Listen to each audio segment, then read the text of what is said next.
Alright, let's talk money.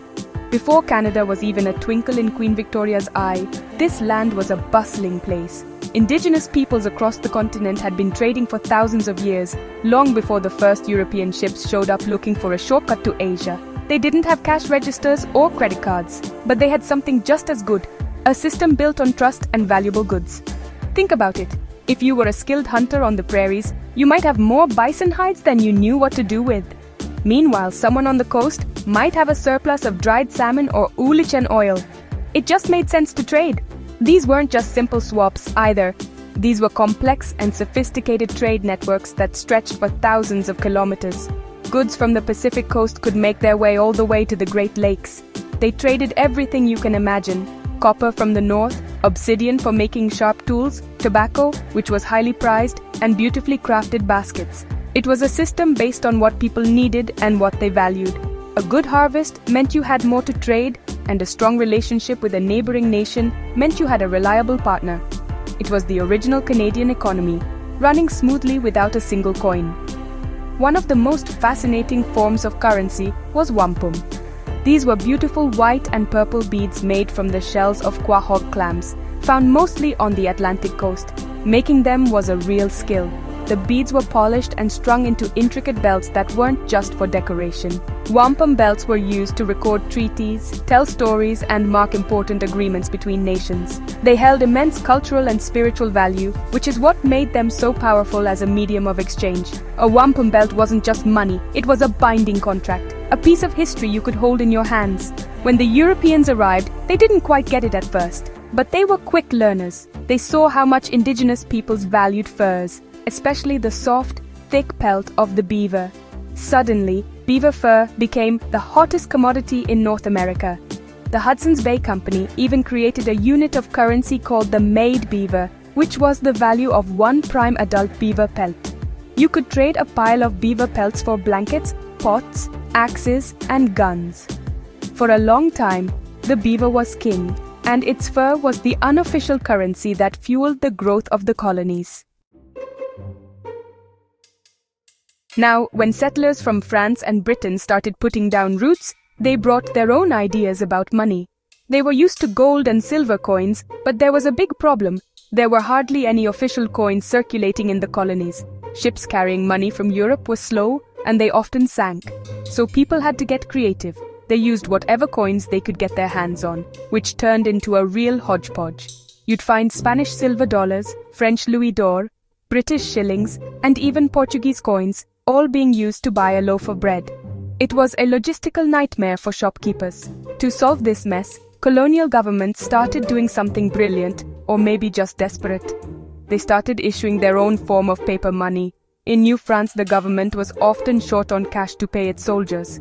So the intendant, the guy in charge of the budget, grabbed a bunch of playing cards, cut them up, signed them, and promised to redeem them for real coins when the next ship arrived from France. These became known as playing card money. It sounds a bit like a joke, but it worked. People trusted the government's promise, and these signed cards became the first paper currency in the Western world. Alongside the playing cards, another form of IOU became popular, especially for merchants and small businesses. These were called bons, which is just French for good for. A merchant might issue a bon pour 25 cents, which was a little piece of paper you could use in their store. It was like a store-specific gift card. This was super common in places where official money was scarce. It was a system built on local trust. You trusted that the local baker's bun was good because you knew the baker, but you probably couldn't use that baker's bun to buy a shovel in the next town over. This mixture of barter, foreign coins, playing cards, and bonds made everyday life pretty complicated. Imagine trying to figure out how many Spanish silver pieces your French coins were worth, and whether you could use a merchant's bond to pay your taxes. It was confusing, and people wanted a simpler, more standardized system. They were tired of having to be currency exchange experts just to buy groceries. The stage was set for Canada to create its own money, a currency that would be the same from one end of the colony to the other. The chaos was the push everyone needed. By the mid-1800s, the colonies were getting tired of the money mess. Their neighbors to the south, the United States, had adopted a simple and logical decimal system, 100 cents to a dollar. It made so much sense. The British, however, were still using their complicated system of pounds, shillings, and pence. Canadian merchants, who did a lot of business with the Americans, found the decimal system way easier for trade and bookkeeping. They pushed hard for the province of Canada, which was what we now call Ontario and Quebec, to create its own decimal coins. In 1858, they got their wish. The government authorized the creation of the first coins for the province of Canada. They decided to make 1 cent, 5 cent, 10 cent, and 20 cent pieces. The coins were designed and produced by the Royal Mint in London, England, because Canada didn't have its own mint yet. The silver coins, the 5, 10, and 20 cent pieces, were made of 92.5% pure silver, just like British coins. The 1 cent coin was made of bronze. On one side, they all featured a portrait of the reigning monarch Queen Victoria, looking very regal. The other side had a beautiful wreath of maple leaves, a symbol that was already becoming quintessentially Canadian. But there was a bit of a hiccup with the 1 cent coin, the penny. When it was first introduced, people didn't really want to use it. They were used to American cents and British half pennies, and this new Canadian cent was a different size and weight. It felt unfamiliar. For a while, the government had a tough time getting the coins into circulation. They sat in vaults while people continued to use the old familiar coins they had in their pockets. It took a bit of time and a government push to get Canadians to finally accept their very own penny. The 20-cent piece was another interesting experiment. Why 20 cents and not a quarter? Well, at the time, many different shillings were in circulation, and some were valued at 20 cents, so it seemed like a good idea. But the Americans had a 25-cent coin, the quarter, which was widely used in Canada. People found it confusing to have both a 20-cent and a 25-cent coin, and the Canadian coin was often mistaken for the American quarter, even though it was worth less. It was a short-lived denomination. By 1870, Canada gave up on the 20-cent piece and introduced its own 25-cent coin, which proved to be much more popular. Before Canada became a single country in 1867, it was a collection of separate British colonies, and each one had its own way of doing things, including money. The province of Canada, that's Ontario and Quebec, was the first to officially switch to a decimal system in 1858. But the other colonies weren't far behind. The maritime colonies of New Brunswick and Nova Scotia saw the benefits of a dollar and cent system, especially since they also did a lot of trade with the United States. New Brunswick introduced its own decimal coins in 1861, followed by Nova Scotia in 1862. These provincial coins looked very similar to the ones from the province of Canada. They were also minted in London and featured Queen Victoria on the front. On the back, however, they had their own unique designs. Nova Scotia's coins, for example, featured a mayflower, the provincial flower, inside a wreath of maple leaves. New Brunswick's coins were a bit simpler, with the value surrounded by the classic maple leaf wreath. It was a sign of their individual identities, but also a step toward a unified economic future. Prince Edward Island and Newfoundland also issued their own coins around this time. Then came Confederation in 1867, when Ontario, Quebec, New Brunswick, and Nova Scotia joined together to form the Dominion of Canada. One of the first big jobs for the new federal government was to create a single, unified currency for the entire country. Having one type of money would make trade between the provinces much easier and help build a national economy. In 1870, the government passed the Dominion of Canada's First Currency Act. This act officially established the dollar as Canada's monetary unit and authorized a whole new set of national coins. This new national coinage replaced all the old provincial coins. The new set included 1 cent, 5 cent, 10 cent, 25 cent, and 50 cent pieces. Gone was the awkward 20-cent coin, replaced by the much more practical quarter. These coins were used across the Dominion, and as other provinces like Manitoba, British Columbia, and Prince Edward Island joined Confederation, they also adopted the new national currency. It was a powerful symbol of unity. No matter where you were in the young country, a Canadian dollar was a Canadian dollar. It was one of the essential building blocks of a new nation. You know, even after Confederation, Canada still had a bit of an outsourcing problem with its money. For over 40 years, every single Canadian coin was actually made overseas. The designs were Canadian, sure, featuring our beloved maple leaves and Queen Victoria. But the actual striking of the coins happened thousands of kilometers away at the Royal Mint in London, England. And sometimes, if the London Mint was too busy, the job was contracted out to a private mint in Birmingham called the Heaton Mint. It's interesting, you can actually tell where these early coins were made by looking for a tiny H mint mark on them. As Canada grew in population and its economy expanded, this long-distance relationship started to become a problem. Shipping millions of coins across the Atlantic Ocean was expensive, slow, and, well, risky. The country needed a more reliable and independent supply of its own currency. People began to argue that a modern, self-respecting nation should be able to produce its own money. The call for a Canadian mint grew louder, especially as gold was discovered in the Yukon. Canada was producing the raw materials for coins, so why not make them at home? Finally, in 1901, the Canadian government passed a law to establish a domestic mint. They chose a spot in the nation's capital, Ottawa, right on Sussex Drive. Construction began on a grand castle-like building that looked as solid and dependable as the money it was meant to create. And on January 2nd, 1908, Governor-General Earl Grey officially opened the Ottawa branch of the British Royal Mint. He struck the very first coin made on Canadian soil, a 50-cent piece. It was a huge moment, a declaration of economic independence. Canada was finally in charge of its own money-making machine. For its first couple of decades, the Ottawa Mint was technically still a branch of the British Royal Mint. It produced coins for Canada, but it was ultimately under British control. However, as Canada continued to mature as a nation, it wanted full control over all its institutions. In 1931, with the Statute of Westminster granting Canada full legislative independence, the government took over the mint. It was renamed the Royal Canadian Mint, a truly Canadian institution. From that point on, the mint was not just a factory for coins, it became a symbol of national pride and sovereignty. For decades, Canadian silver coins were the real deal. The dime, quarter, 50-cent piece, and later the dollar were all made of 80% pure silver. They had a certain weight to them, a satisfying heft that felt valuable because it was valuable. People trusted silver. But after World War I, the global price of silver started to climb. It got to the point where the silver in the coins was worth more than the face value of the coins themselves. This created a huge problem. If a quarter contains 30 cents worth of silver, what's to stop someone from melting it down and selling the metal for a profit? To deal with this, the government had to make a change. In 1920, the silver content in Canadian coins was reduced from 92.5% sterling silver to 80%. But even that wasn't enough as silver prices kept rising.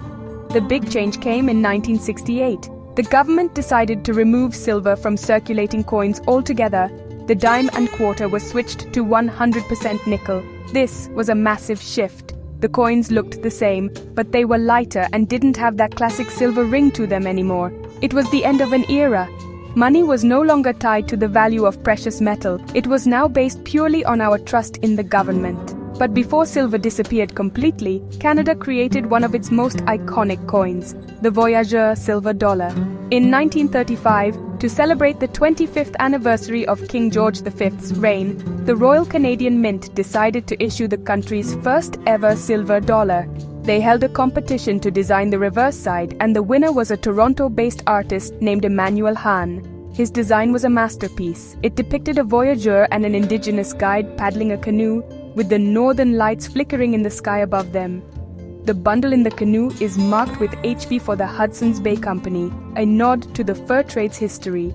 The Voyageur dollar was an instant hit. It captured a powerful and romantic image of Canada's rugged, adventurous past. The coin was minted in 80% silver and became a treasured collectible. It was issued almost every year from 1935 until 1967. But like the other silver coins, its days were numbered. When the mint switched to nickel in 1968, the silver Voyageur dollar was discontinued for circulation. The design was later brought back on a new nickel dollar, but for collectors, nothing could replace the beauty and history of the original silver Voyageur. It remains one of the most beloved Canadian coins ever made. In 1967, Canada turned 100 years old, and the whole country threw a massive birthday party. We had Expo 67 in Montreal, a flurry of centennial projects, and a whole lot of national pride. To mark this special occasion, the Royal Canadian Mint did something truly memorable. They decided to replace the standard coin designs for 1 year only with a special set of coins celebrating Canada's wildlife. They commissioned a well-known artist, Alex Colville, to create the designs. What he came up with was simple, elegant, and perfectly Canadian.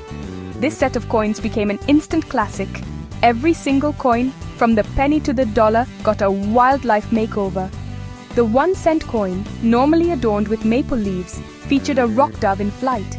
The 5-cent coin, which usually had a beaver, was given a design of a rabbit, specifically a snowshoe hare, bounding across the coin.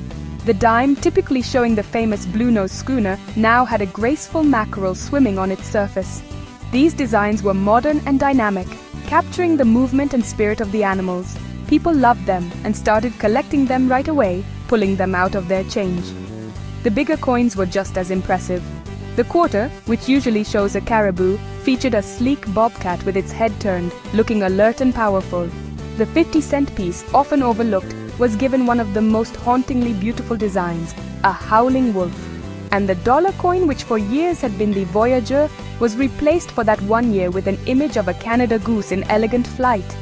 The entire set was a tribute to the natural heritage of the country, a reminder that from coast to coast to coast, Canada is a land defined by its wilderness and the creatures that inhabit it. These centennial coins were so popular that they created a whole new generation of coin collectors in Canada. Kids and adults alike would eagerly check their pockets, hoping to find a 1967 rabbit nickel or a howling wolf $half to complete their set. The mint produced them in the hundreds of millions, so they were common, but that didn't matter. They were special. The designs were so beloved that many people wished they would become permanent. While the old designs returned in 1968, the 1967 wildlife set remains a high point in Canadian coin history, a perfect snapshot of a proud nation celebrating its centenary. By the 1980s, the Canadian government had a problem with its $1 bill. Paper money just doesn't last very long. The average dollar bill would wear out in less than a year, and the cost of constantly printing replacements was adding up. The government decided it was time to replace the paper dollar with a coin, which could last for 20 years or more. The plan was to use the classic Voyager design on a new 11-sided gold-colored dollar coin. The master dies for the coin were created and were being shipped from the mint in Ottawa to the production facility in Winnipeg. And then, disaster struck. The dies vanished. To this day, nobody is 100% sure what happened to them. Were they lost in transit? Stolen? The Royal Canadian Mint couldn't take any chances. If the dice fell into the wrong hands, a counterfeiter could produce perfect copies of the new dollar coin. They had to scrap the entire Voyager design at the last minute. In a rush, they needed a new image for the coin.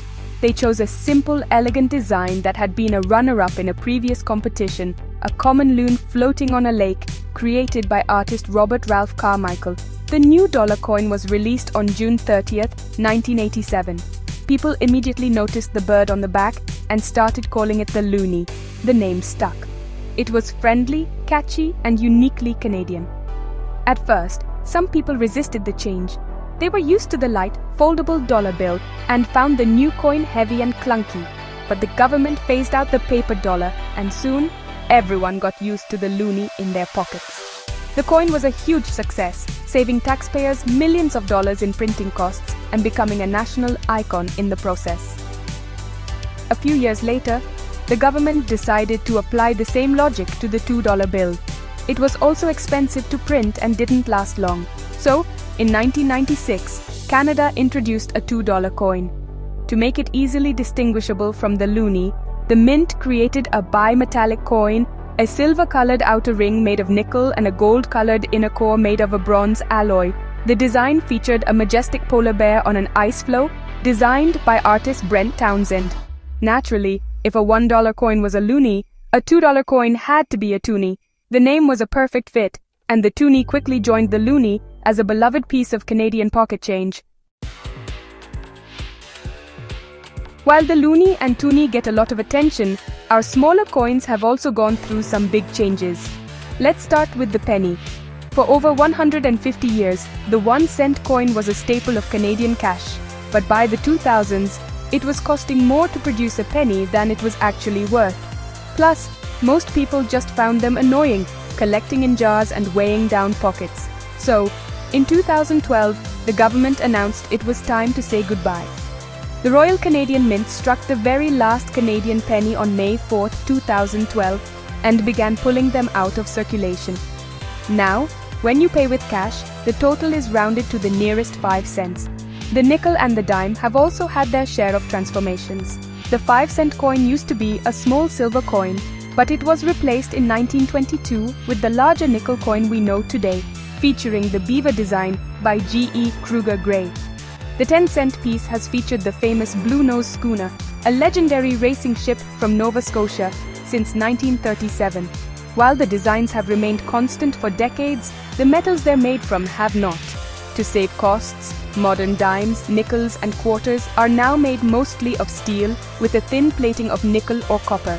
They might look the same, but a magnet will tell you they're different from their older counterparts. Of course, the one constant on the head side of our coins has been the reigning monarch.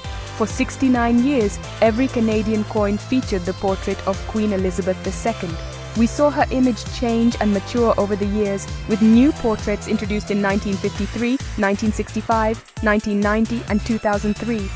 After her passing in 2022, it was time for a new monarch to appear on our money. In 2023, the Royal Canadian Mint unveiled the first Canadian effigy of King Charles III. It's a modern portrait showing the king without a crown, created by a Canadian artist. It marks the first time in most Canadians' lives that they will see a new monarch on their change. Beyond our everyday circulating coins, the Royal Canadian Mint has become a world leader in creating special collector coins and bullion. They produce hundreds of unique commemorative coins each year, celebrating everything from Canadian history and wildlife to superheroes and sports teams. One of their most famous creations is the gold maple leaf, a 99.99% pure gold bullion coin that is trusted by investors all over the world. The Mint is always innovating, introducing coins with color, unique shapes, and even glow-in-the-dark features. From wampum shells to glow-in-the-dark toonies, Canadian currency has had quite a journey.